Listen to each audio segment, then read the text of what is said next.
Yes, we've got lucky, and Hukumuri has come back to finish off the remains of Tingana's bushbuck kill.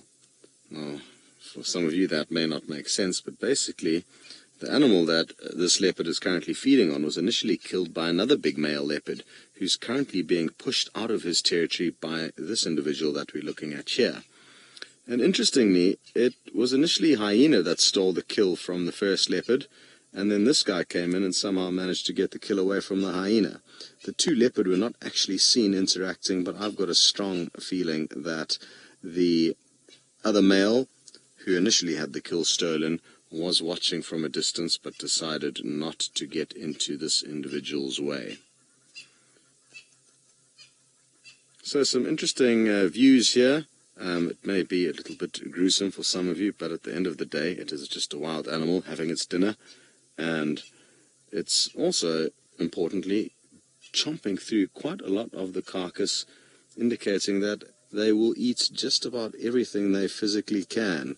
Nothing goes to waste, and what this leopard can't finish, the hyena will come in and crunch through. What the hyena can't finish, well, then the smaller decomposers will come along. Nicole, yes, this leopard has got some magnificent eyes, and they certainly do give me a little bit of a chill when he does stare at us. He's quite a mean-looking individual. Certainly quite a lot more mean than the beautiful young male that we saw a little bit earlier.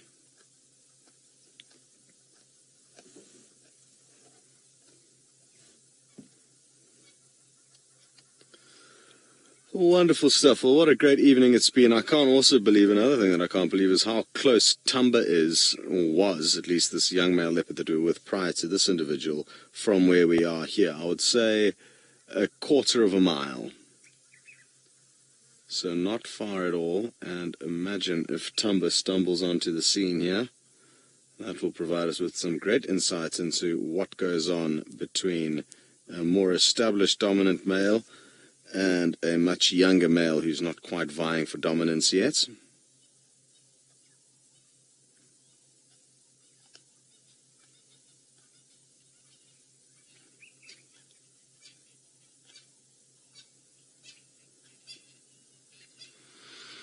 Matt, you'd like to know how common is it for a leopard to steal kill from hyenas? And I've seen it happen fairly often, but it's usually the hyena that steals from the leopard first, and then the leopard lingers nearby, knowing that they may have a chance to snipe in and reclaim the kill for themselves. So that's kind of more often than not what happens, but I guess there may have been the odd occasion where a hyena has worked hard and hunted its meal down, because they can and do that, and a leopard may have come in and stolen it, but I don't have any personal stories of that actually happening. Yeah, leopards are very cunning beasts. I've even seen a young male leopard sneaking up to a pride of lion that were all sleeping next to their kill, and this leopard was thinking about how it could try and get to the kill without being detected by the lions. Obviously very risky business, but it does go to show that they do back their stealth.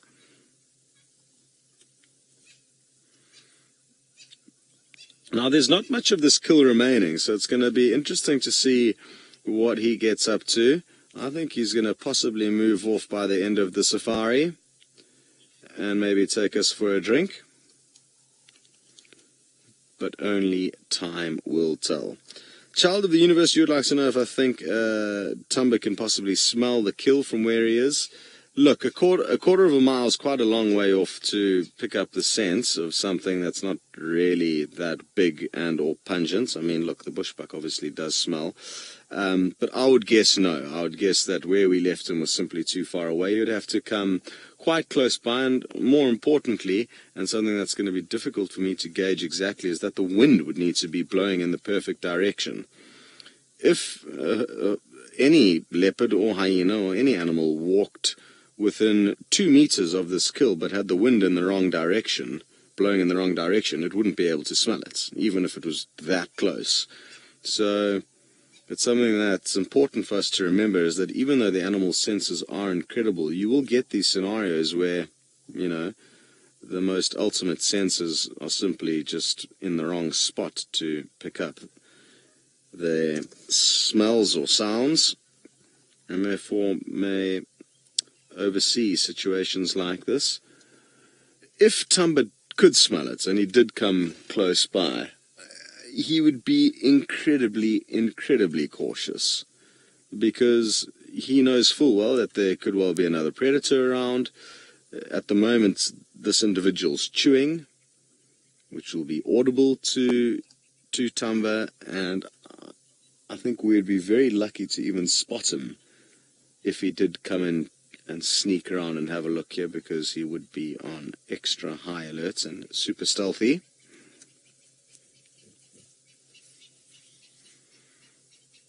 I also wonder where Tingana's ended up. So, lots of variables. And Tundi, a female leopard with a young cub. Sadly, we've been a bit distracted this afternoon and not actually worked the areas where we were expecting to get lucky with her. But I guess that's what happens when wild dogs are on the property and other male leopards popping up. What a pleasure.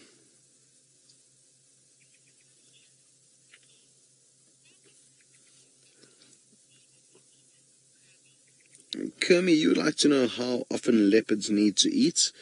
It's a very tricky question to answer, because they can have a big meal, like an impala, all to themselves, and they'll take maybe 2 or 3 days to complete it.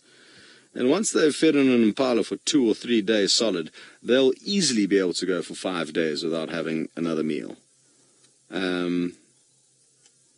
But on the other end of the spectrum, they could catch a scrub hare every day for a week, and that would keep them going. So yeah, there's no set answer, but you kind of get how and why it's difficult to answer that question. It would be a really wonderful statistic to be able to work out if you could follow a leopard closely enough to know its every single meal and have an accurate way of guessing how much meat they actually consumed from that meal.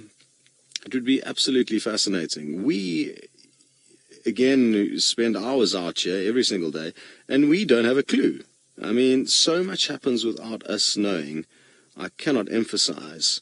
So it's tricky to know the answer, even though we do spend a lot of time with these animals. So much happens when we are not about.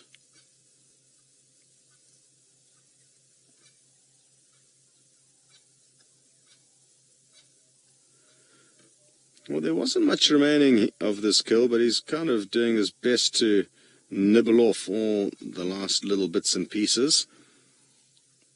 You can see how he also uses his tongue, which is kind of like sandpaper. It will also assist in licking off little bits of flesh.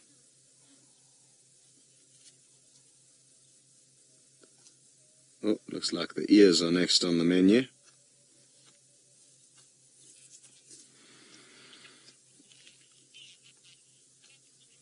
Okie dokie, well, we haven't had any luck finding Tundi, a female leopard, like I said a bit earlier, but Steve has just stumbled upon some tracks that he would like to show you. Who knows, maybe it's her. World Wildlife Day, or it is World Wildlife Day. Either way, it is World Wildlife Day, and I guess it's a lot of you are already conservationists because you're joining us on a live safari. But it's important to, I guess, spread the word and just take heed of the fact that our planet does need a lot of conserving and the wildlife on it. So, happy World Wildlife Day. To be honest, though, these days there's a day for each animal just about, and or something else just about every day of the year. I'm told the focus this year is on big cats, which is marvelous. Not too sure what else I can say on the topic of that, so we shall move along swiftly.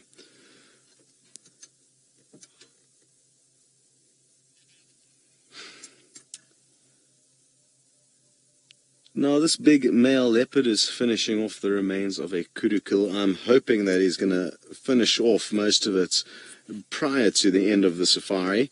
We've got about 40 minutes or so left, and if he does finish the kill, I'm almost certain he'll go and have a drink somewhere. And it'll be great to be able to see him on the move, quenching his thirst. It'll also be nice to see how full his belly is. He only got this kill in the early hours of the morning, and I'm not too sure how much of it remained after the hyenas had got a hold of it.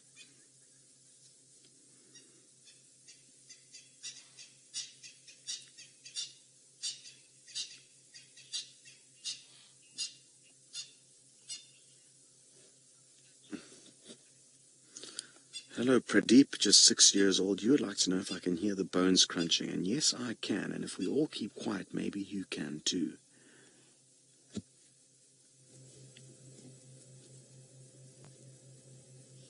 Listen carefully. I can't hear it now.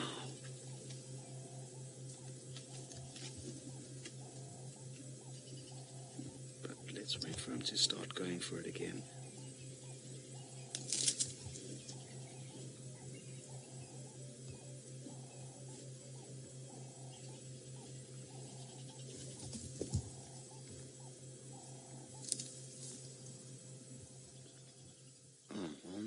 Pradeep, and it looks like he's had enough of that bushbuck. And where is he going to go now? Hello boy. Shoo, you have got very, very intense eyes. What a beautiful scene. Again, we've been spoilt rotten today. I'm intrigued as to where he's going and what he's looking for. It seems like he's looking for something, so maybe a portion of the carcass broke off, and that's what he's looking for. Yeah. Maybe he fed on the carcass where he is now for a short period of time, and that's why he's headed back there for any little titbits. But yes, Pradeep, we could definitely hear those bones crunching, and they've got very, very powerful jaws, all of the big cats. And they do have the ability to be able to crunch through some of the smaller bones of their prey. Hyenas have got the strongest jaws and also the strongest stomachs, in which can actually break down the bone. All the big cats will poop out little bits of bones, but the hyena's stomach is so powerful and good at digesting that not much comes out in the way of bones, just like a fine powder. I want to try and... should we try and reposition? It would be nice to see what he's trying to do in there. Let's see if we can't get back a little bit into a better spot.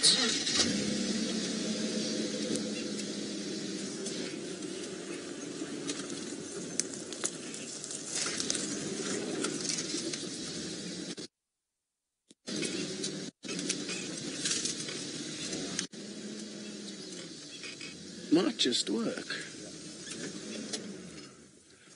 We can see... oh, he's found a whole nother portion of the carcass here. There's all of the skin remaining here. A lot of the hide is not fed on by the big cats. And it looks like he's just trying to get any other little bits of pieces of meat that are lining the coat. Oh, look at his claws sticking out there. Beautiful. What a scene. Look at that claw latched onto a piece of the hide perfectly. You can also see that sheath that the claw retracts into very well at the moment. Wonderful, wonderful view. Oh, there's a nice chunk of meat. I'm getting hungry, Hukumuri. Should have brought some snacks along had I have known we would have been dining with you this evening. Nina, you'd like to know which predator has the most powerful jaw bite, and I believe it's a saltwater crocodile. And I can't remember the exact figure and or term they use to explain the biting force, whether it's pounds of bite force per square inch or centimeter, but it is the saltwater crocodile. Interestingly though, when I was doing research on this a while back, there was kind of some conflicting reports whether it was the saltwater crocodile or the Nile crocodile, but it's a crocodile. Out of the big cats, I would say the lions have got the most powerful jaw bite, and that's because they've got the biggest head here in Africa. It would be interesting to know what would happen between lion and tigers, because tigers are even bigger than lions.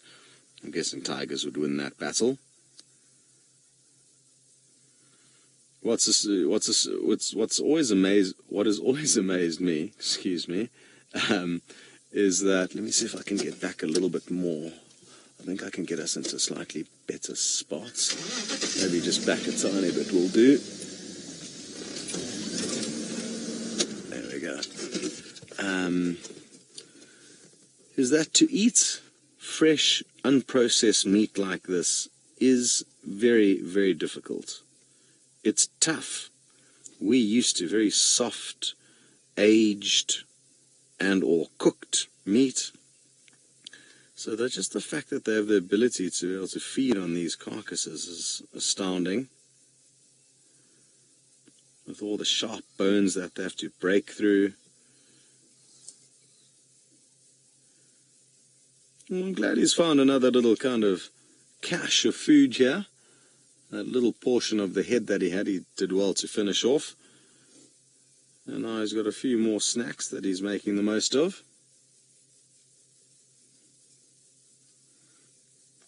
So he may actually be preoccupied until after the safari. But the good news is there is a dam cam at the waterhole where he would most likely go and have a drink after this.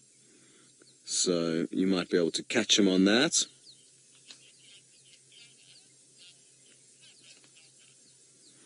Okie dokie. Well, we're going to stay put with this beautiful male leopard and send you across to Taylor, who's still with the wild dogs.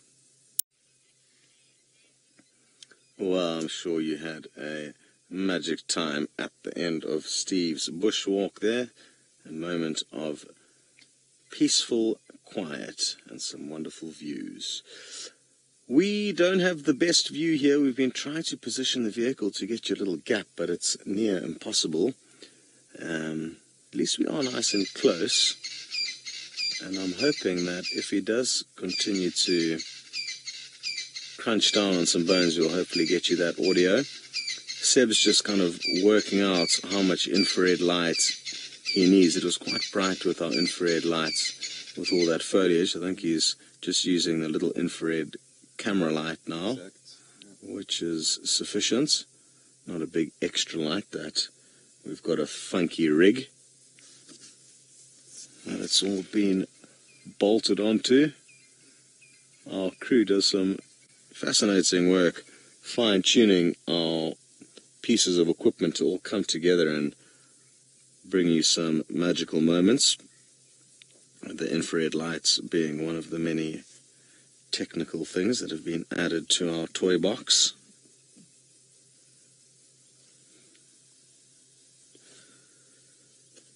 So, no joy with Taylor and the sleepy wild dogs, eh? That's a pity. Hopefully they'll still be on the property this morning, because it'll be wonderful to be able to spend some time with them on the move.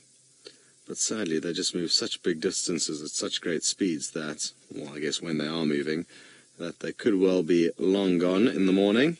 Time will tell, though. Kathy, you'd like to know if there's any adult leopards with blue eyes? Not that I know of.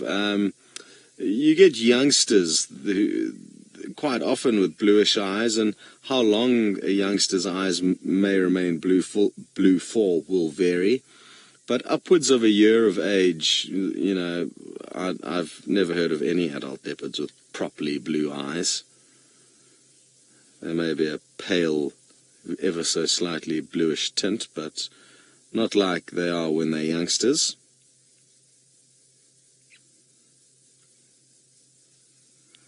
This guy's got incredibly piercing eyes, very pale. I think what emphasizes the color of his eyes is also the fact that I feel he's got quite big black rings around the eyes. That might just be me, but Yeah, this guy certainly does have very impressive eyes. Stare straight through you.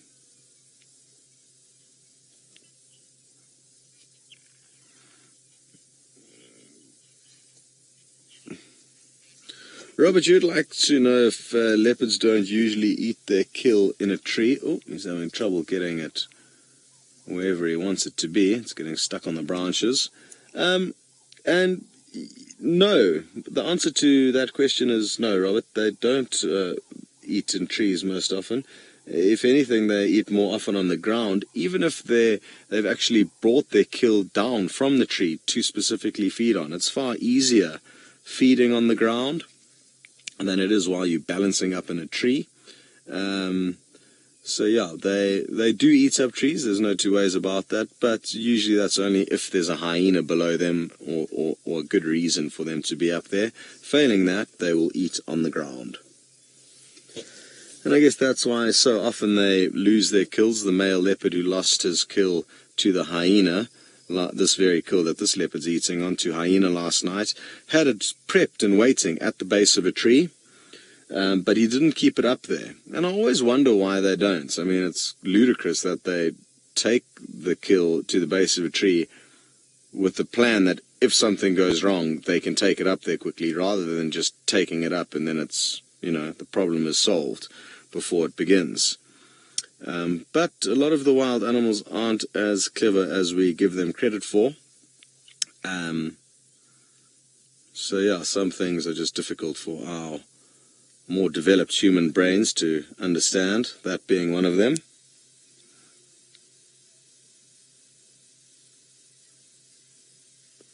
I'm wondering if we can't reposition. I want to at least try, because this view is terrible. And while we get into another spot, we will be sending you across to Taylor. Will the wild dogs be asleep, or will they be moving? I wonder. Well, we had a nice view of him, and literally 3 seconds ago he's just got up and moved, which he continues to do. And I'm wondering if he's not giving up on all of this meat now. Oh, let me try and swing us around here to see what his next plans are. That should do. And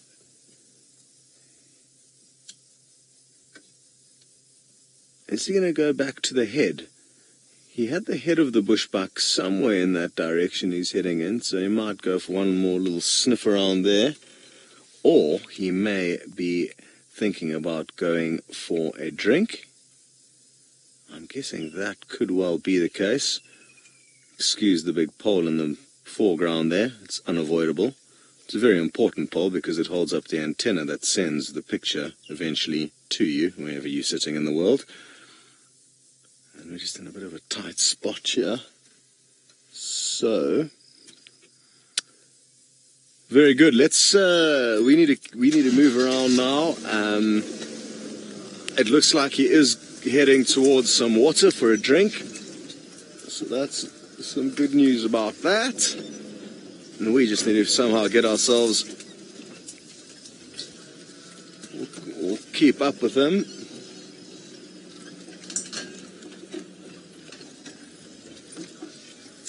Oh, 20-point turn.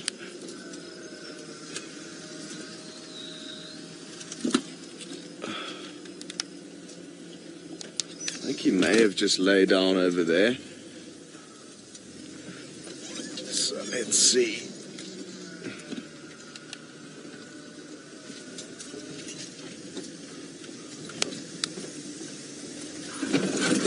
Oh, yeah. He had laid down there. I don't want to give him a fright.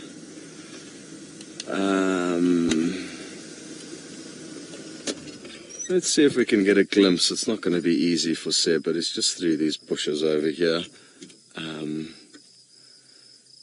Yeah, sadly the bushes in the foreground are blowing out because the infrared light's quite bright, but he's just beyond them there, but in a bit of an awkward spot where that works with the headlights. That helps.